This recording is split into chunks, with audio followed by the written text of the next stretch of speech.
In 1960, 4 college students sat down at a Woolworth's lunch counter in Greensboro, North Carolina, and refused to leave.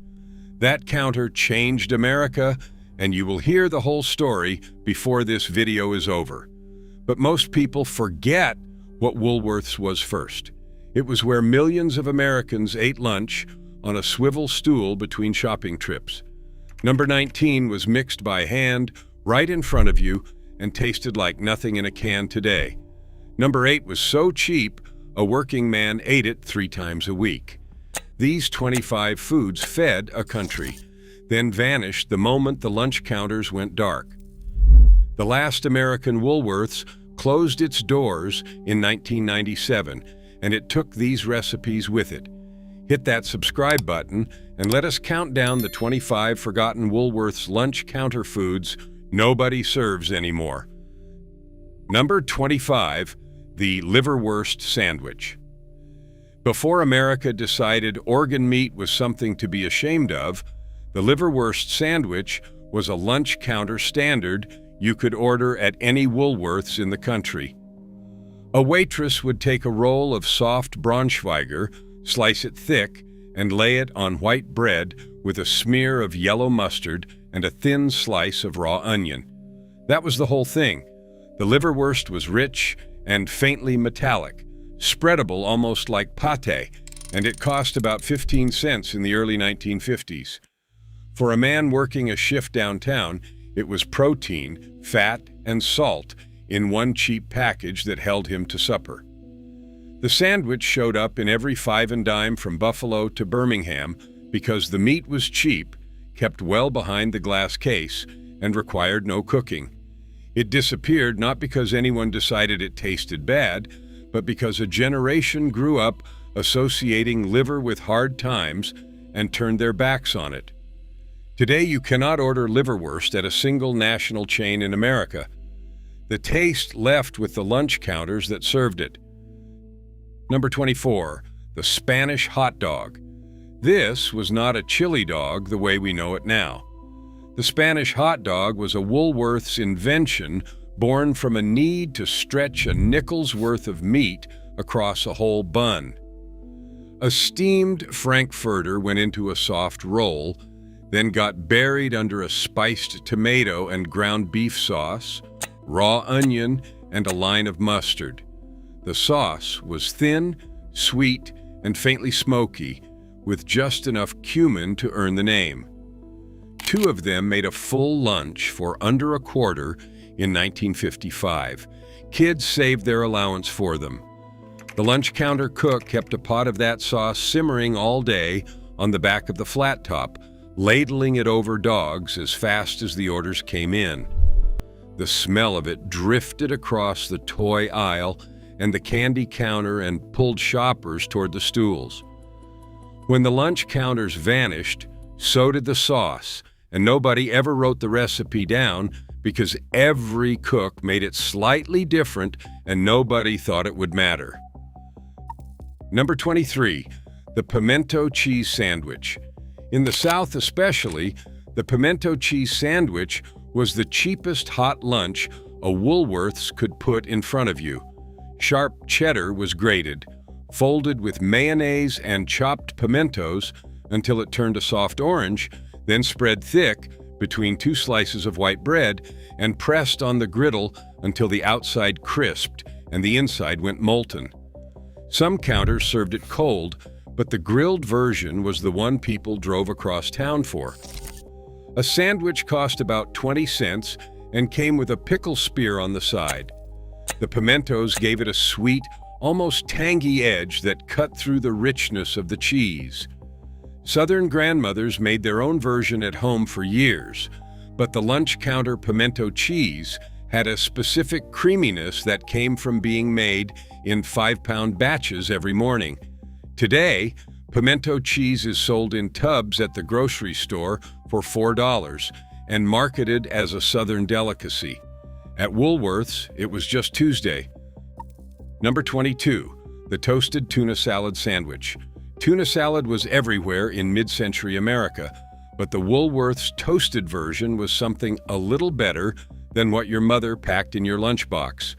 Canned tuna was drained and mashed with mayonnaise, finely diced celery, a squeeze of lemon, and a pinch of onion, then spread on bread and grilled until the edges went gold and the filling warmed through. The heat softened the whole thing into something almost like a melt without the cheese. It cost about 25 cents and came with a handful of potato chips and a pickle. The genius was in the celery, cut so fine you barely saw it, but felt the crunch in every bite. For a woman shopping with 3 kids, this was the affordable sit-down lunch that felt like a treat without breaking the budget. The sandwich survived in diners longer than most items on this list, but the specific Woolworth's preparation, grilled and pressed and served with that pickle, faded out when the counters closed. Number 21, Welsh rarebit. Here is a dish that sounds fancy and was anything but. Welsh rarebit was sharp cheddar cheese, melted slowly with a splash of beer or milk, a dab of mustard, and a shake of Worcestershire until it turned into a thick, savory sauce. The cook poured it bubbling hot over 2 slices of toast and slid it down the counter. It was the kind of meal that filled you up on almost nothing, which is exactly why it appeared on Woolworth's menus during lean years. The cheese sauce coated the toast and soaked into it, turning crisp bread into something rich and almost custardy underneath. A plate cost around 30 cents in the 1940s. Office workers ordered it because it was hot, cheap, and felt slightly elegant for the price. The dish has roots going back centuries in Britain, but in America it lived on lunch counters and church suppers until both disappeared. Mention Welsh rarebit to anyone under 50 today, and you will get a blank stare. Number 20, chicken a la king on toast. This was the dish that made a little bit of chicken feel like a real dinner.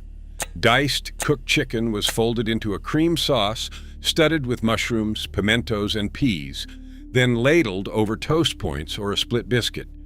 The sauce was thick and pale gold, rich with butter, and the pimentos gave it little flecks of red that made the plate look special. At Woolworth's, it was one of the pricier items on the menu, maybe 50 cents in the 1950s, which made it the thing you ordered when payday had come and you wanted to feel like you were treating yourself.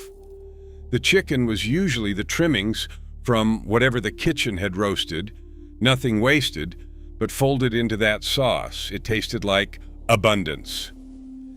Chicken a la king was on the menu at hotels and lunch counters alike for decades. It vanished from American tables almost completely once frozen dinners made it seem old-fashioned, and now it survives only in nursing home cafeterias and the memories of people who grew up on it. Number 19, the lime phosphate. Before soda came in cans, the lime phosphate was mixed by hand right in front of you at the fountain. The soda jerk would pull a shot of lime syrup, add a few drops of acid phosphate from a little bottle, then fill the glass with carbonated water straight from the tap. The phosphate gave the drink a sharp, tangy bite that no modern soda has, something between sour and bracing that woke up your whole mouth. It cost a nickel. On a hot afternoon, a lime phosphate at the Woolworth's counter was the most refreshing thing in town.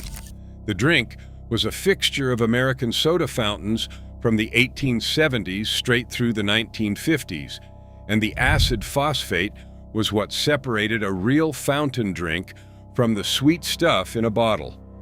When bottled and canned soda took over, the phosphate bottle disappeared from the fountain, and with it went a flavor that an entire generation grew up on and that almost nobody can describe to their grandchildren today. Number 18, the hand-mixed cherry Coke. Today, a cherry Coke comes out of a machine that does the mixing for you. At Woolworth's, it was made by a person. The soda jerk pulled a measure of Coca-Cola syrup into the glass, added a shot of real cherry syrup, then triggered the carbonated water to froth the whole thing together. A good jerk could adjust the ratio to your taste. More cherry, more fizz, exactly how you liked it. It cost a nickel, then a dime. It tasted nothing like the version that pours out of a fountain gun today, because it was made with actual cherry syrup, not flavored concentrate.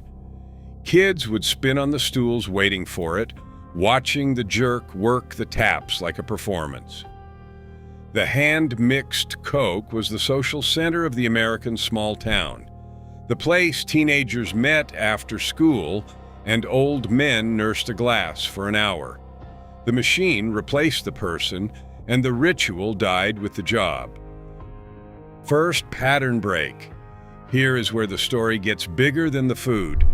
The man making your lime phosphate and your cherry Coke had a name on the lunch counter circuit.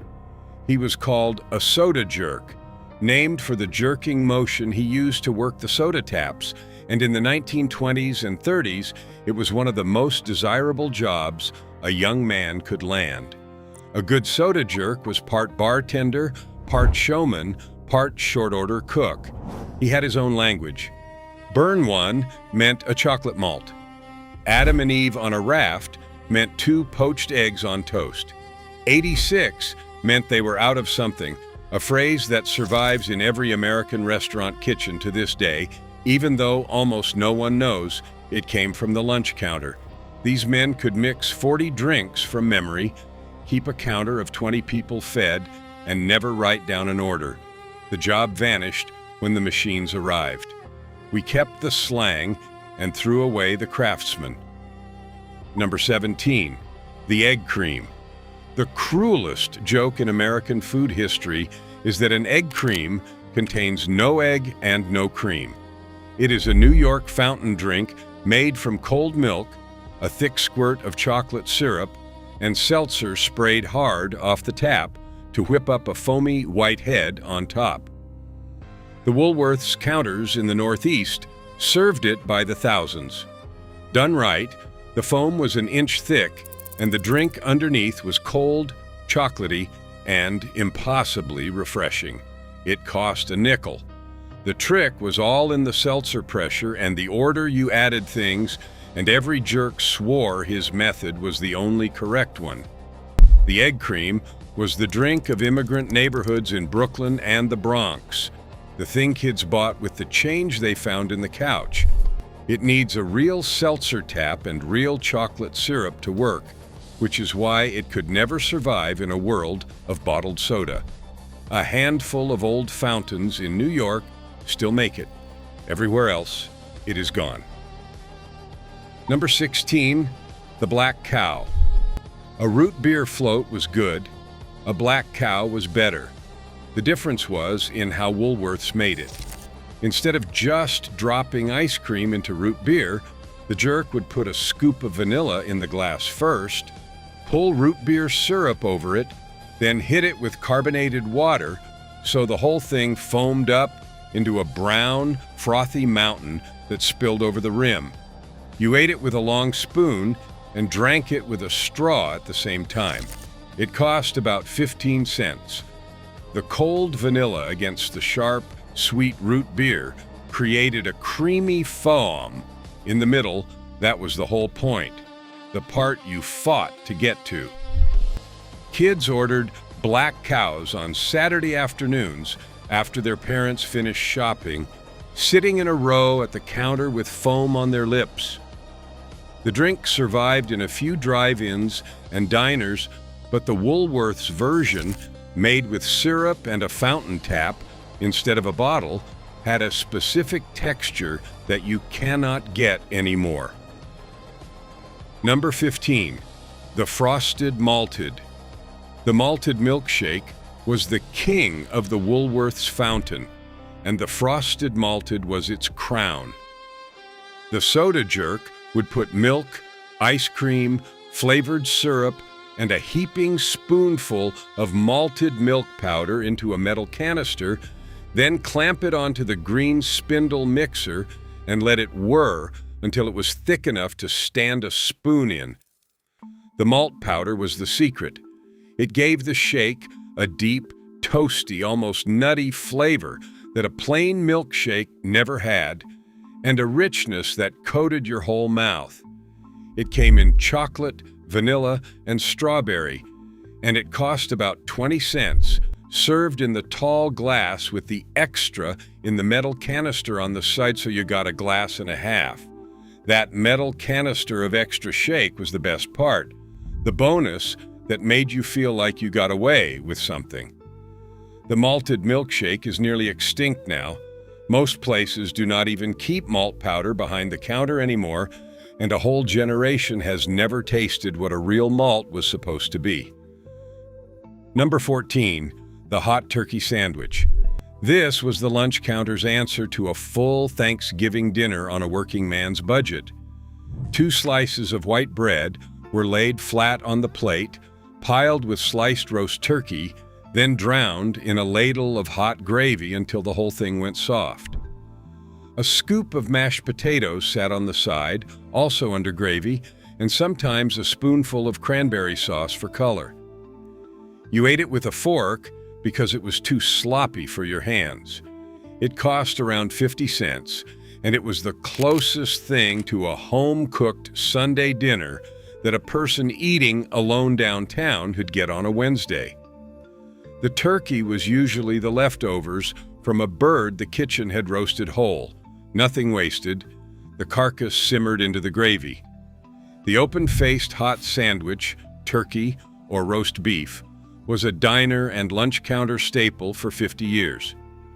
It survives in a few old-school diners, but most Americans under 40 have never been served one and would not know to order it. Number 13, Salisbury steak. The Salisbury steak was the centerpiece of the Woolworth's Blue Plate Special, and it was ground beef pretending to be something fancier. Cheap beef was mixed with breadcrumbs, egg, and onion, shaped into an oval patty, browned on the flat top, and then smothered in brown onion gravy. It came with mashed potatoes and a canned vegetable, usually peas or green beans, all on one divided plate for about 55 cents. The gravy was the whole trick, dark and savory, made from the drippings in the pan, stretched with flour and water. It turned a 30-cent patty into something that felt like a real dinner. The dish was named after a 19th century doctor who promoted a meat-heavy diet, and it became the default meal of lunch counters, school cafeterias, and TV dinners alike. Today, the only place most Americans encounter Salisbury steak is in a frozen tray, a sad imitation of what the lunch counter cook made fresh every single day from real drippings. Number 12, Woolworth's chili. Every Woolworth's counter had a pot of chili going, and it was its own specific thing, not the Texas kind and not the canned kind. It was a soft, soupy chili, more beans than meat, seasoned with chili powder and cumin and a little sweetness, simmered all day until the beans went creamy. You could order it in a bowl with crackers, or ladled over a hot dog, or spooned over a plate of spaghetti for the version some counters called a chili mac. A bowl cost about $1 and came with a sleeve of saltines. On a cold day, that bowl of chili and a cup of coffee was the cheapest way to get warm in the whole downtown. The recipe varied by region and by cook, but the soft, bean-heavy, slightly sweet profile was the lunch counter signature.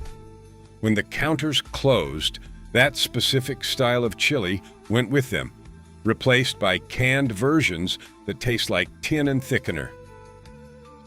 Second pattern break. Here is something the food industry does not want you to think about. The Blue Plate Special, that whole plate of meat, starch, and a vegetable for under 60 cents, was not a marketing gimmick. It was arithmetic. Woolworths bought ingredients by the rail car. They could put a hot, complete meal in front of a working person for less than that person could make it at home. because nobody at home was buying 1,000 pounds of ground beef at a time. The lunch counter existed to keep shoppers in the store longer, which meant the food was almost a loss leader, priced to barely break even so you would stay and buy a dress and a set of dishes after lunch. That is why the food was so cheap and so good at the same time. When the discount stores and the malls killed the five and dime, they killed the only place in America where a complete hot meal was engineered to be sold at cost. Nobody builds a business model like that anymore. There is no profit in feeding people well. Number 11, tapioca pudding. The little pearls of tapioca suspended in sweet vanilla custard were a fixture of the Woolworth's dessert case, sitting in glass dishes behind the counter waiting to be picked. Some people called it fish-eye pudding for the way the soft pearls looked, but they ate it anyway. The pudding was made fresh in big batches, cooked slow so the tapioca pearls swelled soft and the custard around them turned thick and creamy. It cost about a dime and came cold from the case with a spoon. For a kid, the texture was the whole appeal, those soft little beads that you could press against the roof of your mouth. For an old man, it was a soft dessert that did not require teeth. Tapioca pudding was comfort food for everyone at the counter. It has nearly vanished from American restaurants now, surviving mostly in plastic cups in the refrigerated aisle, a pale imitation of the made-from-scratch version that sat in those glass dishes. Number 10, the Jell-O Parfait. Before Jell-O became a punchline, it was a genuine treat that Woolworth's served in a tall fluted glass that made it look like dessert at a fine restaurant. Layers of bright-colored Jell-O, usually cherry red or lime green, were alternated with whipped cream and sometimes canned fruit cocktail, building up the glass in stripes you could see through the side. It cost about 15 cents. The Jell-O was firm and cool and wobbled when the waitress set it down, and the whipped cream on top was real, piped from a canister. For a child, the parfait glass itself was half the magic, the way the colors stacked up like a little tower. Jell-O was the height of modern convenience in the 1950s, a space-age food that mothers and lunch counters both embraced. The parfait was its showpiece.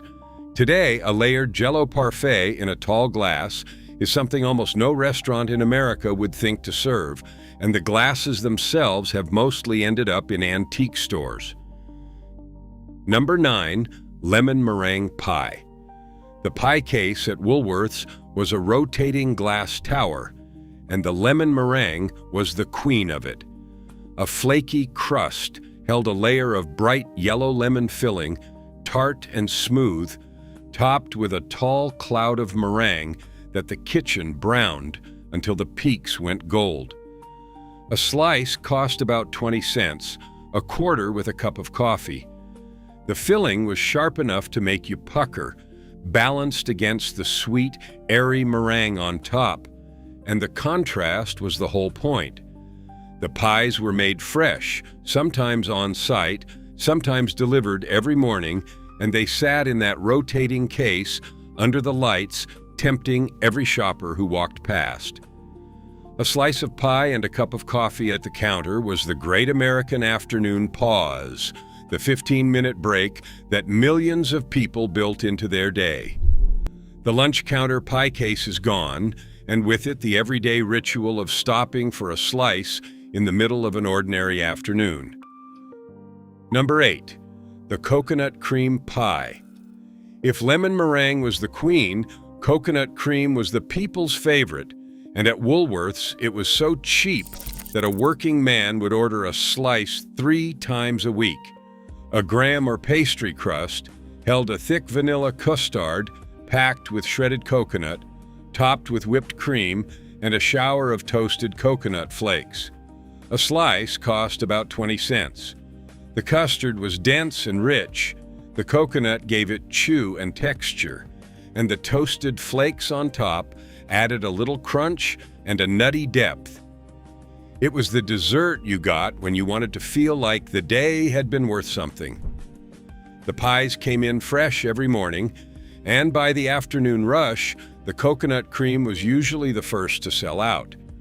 American diner pie culture was built on slices exactly like this one, made cheap and made well and served with no ceremony.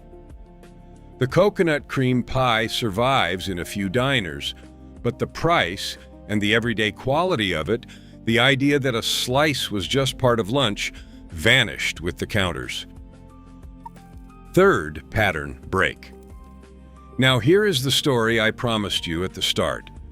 On February 1st, 1960, 4 black college students sat down at the whites-only Woolworth's lunch counter in Greensboro, North Carolina, and ordered coffee. They were refused service. They stayed in their seats until the store closed. The next day, they came back with more students. Within a week, hundreds were sitting in. Within months, the sit-in movement had spread to dozens of cities across the South, and the Woolworth's lunch counter, that humble row of swivel stools, became one of the most important battlegrounds of the civil rights movement. By July of that year, the Greensboro Woolworths served its first meal to black customers at the counter. A section of that actual counter sits in the Smithsonian today. So when we talk about Woolworth's lunch counter food, we are not just talking about pie and chili. We are talking about a place that fed America, and a place where America was forced to decide who it was willing to feed. The food was ordinary. What happened over it was not. Number 7, the hot fudge sundae. The Woolworth's hot fudge sundae was a production. 2 scoops of vanilla went into a footed glass dish, then real hot fudge, kept warm in a pot at the fountain, was poured over the top so it set against the cold ice cream into a chewy ribbon. Then came whipped cream, a scatter of chopped nuts, and a single maraschino cherry on top. It cost about $0.25. The fudge was thick and dark and warm, and the contrast of hot and cold was the entire experience, the fudge going firm where it hit the ice cream. Kids stretched a sundae out as long as they could, scraping the dish for the last of the fudge. The sundae was the reward at the end of a shopping trip, the thing parents used to keep children quiet through the housewares aisle. The hot fudge sundae still exists, but the version made with a pot of real warm fudge at a marble fountain counter served in that footed glass dish is a thing of the past. Number 6, the banana split. The banana split was the most extravagant thing on the Woolworth's menu, the dessert you ordered to celebrate something. A banana was split lengthwise and laid in a long boat-shaped dish, then topped with 3 scoops of ice cream, usually vanilla, chocolate, and strawberry, each one crowned with a different topping: pineapple, chocolate, and strawberry sauce. Whipped cream, nuts, and cherries finished it off. It cost about 39 cents, which made it a splurge, the thing 2 kids might share or a teenager might buy to impress a date. The whole creation was nearly a foot long and took real skill to assemble fast during a rush. Watching the soda jerk build one was half the fun, the bananas and the scoops and the sauces going down in a practiced sequence. The banana split was the showpiece of American fountain culture, the dessert that said the soda fountain could do anything. It survives at a few old parlors, but as an everyday lunch counter order, built by hand by a soda jerk, it belongs to a vanished world. Number 5, deviled eggs. Sitting in the cold case alongside the puddings and the gelatin salads, the deviled egg was the cheap protein snack of the Woolworth's counter. Hard-boiled eggs were halved, the yolks mashed with mayonnaise, mustard, and a little vinegar, then spooned or piped back into the whites and dusted with paprika. You could order a couple as a side or a plate of them as a light lunch, often paired with a scoop of cottage cheese and a ring of canned pineapple for the dieters of the day. A few eggs cost a dime. The filling was creamy and tangy.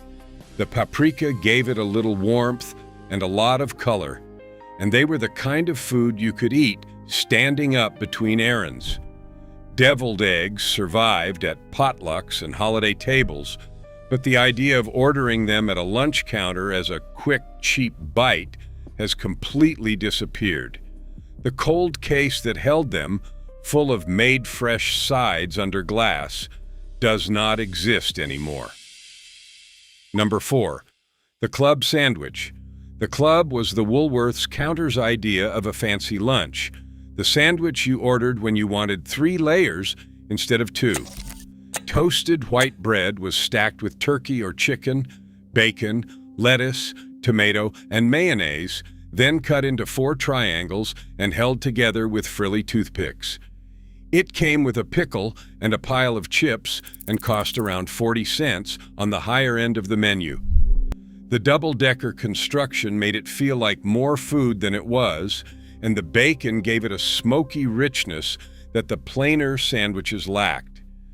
It was the lunch a secretary treated herself to on a Friday, or a traveling salesman ordered because it felt substantial. The club sandwich still exists in diners and hotels, but the Woolworth's version, cut in quarters and speared with those colored toothpicks and served at a counter on a thick white plate, was a small, everyday luxury that has lost its specific home.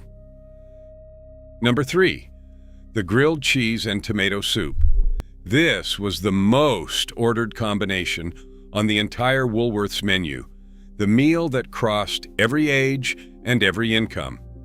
2 slices of white bread were buttered, layered with American cheese, and pressed on the hot flat top until the outside went deep gold and crisp and the cheese inside turned to liquid. Beside it came a bowl of cream of tomato soup, smooth and slightly sweet for dunking. The whole thing cost about a quarter. There was nothing fancy about it, and that was exactly the point. The crunch of the buttered bread, the stretch of the cheese, the warm tomato soup that you dragged each bite through. It was comfort engineered down to a nickel and dime price. Mothers ordered it for children, old men ordered it alone, teenagers ordered it after school. It is the one item on this list you can technically still get, but never the way the counter made it, on a flat top scarred by 1,000 sandwiches, served with a bowl of soup and a swivel stool. Number 2. The soda fountain Coca-Cola. Not the cherry version, not the float, just a plain Coke, made by hand. This deserves its own spot because of what it was. The jerk pulled a precise measure of Coca-Cola syrup into the glass, then triggered the carbonated water to mix it fresh on the spot. The ratio mattered, and a good fountain Coke had a balance and a bite that no bottle and no can has ever matched. It cost a nickel. People do not believe it until they taste a real, hand-pulled fountain Coke, but it is a different drink, sharper and more alive, because the carbonation is fresh and the syrup is mixed to taste. The Woolworth's fountain Coke was the social lubricant of small-town America for half a century, the 5-cent excuse to sit at the counter and talk. The fountain itself, the marble counter, the taps, the syrup pulls, was the heart of the store. When self-serve machines and canned soda took over, the hand-mixed fountain Coke became a memory, and most Americans alive today have never tasted one. Number 1. The egg salad sandwich. At the top of this list is the plainest thing on the whole menu, and that is exactly why it belongs here. The Woolworth's egg salad sandwich was hard-boiled eggs, chopped fine, and folded with mayonnaise, a little mustard, salt, pepper, and sometimes a whisper of celery, then spread thick on soft white bread. It cost about 15 cents. There was no trick to it, no showmanship, No soda jerk performance. It was the cheapest sit-down lunch in America. The sandwich a woman ordered when she had a dime and a nickel and an afternoon of shopping ahead of her. The egg salad was made fresh every morning in giant batches, creamy and cool, and it tasted like every kitchen in the country at once. This is the sandwich that fed the most people for the least money across the longest span of years. It was on the menu the day the lunch counters opened and the day they closed. It asked nothing of you, and it never let you down. When the last Woolworths went dark in 1997, this humble sandwich, made by hand at a counter where a country once sat down together, quietly disappeared. It is the one we should remember most. Here is my challenge. Tell me which one your grandmother used to order because somebody in your family sat at one of these counters. Drop it in the comments. Because these were never just lunch. They were the last place in America built to feed everybody at the same counter for the same nickel. We let it go. Now you remember it too.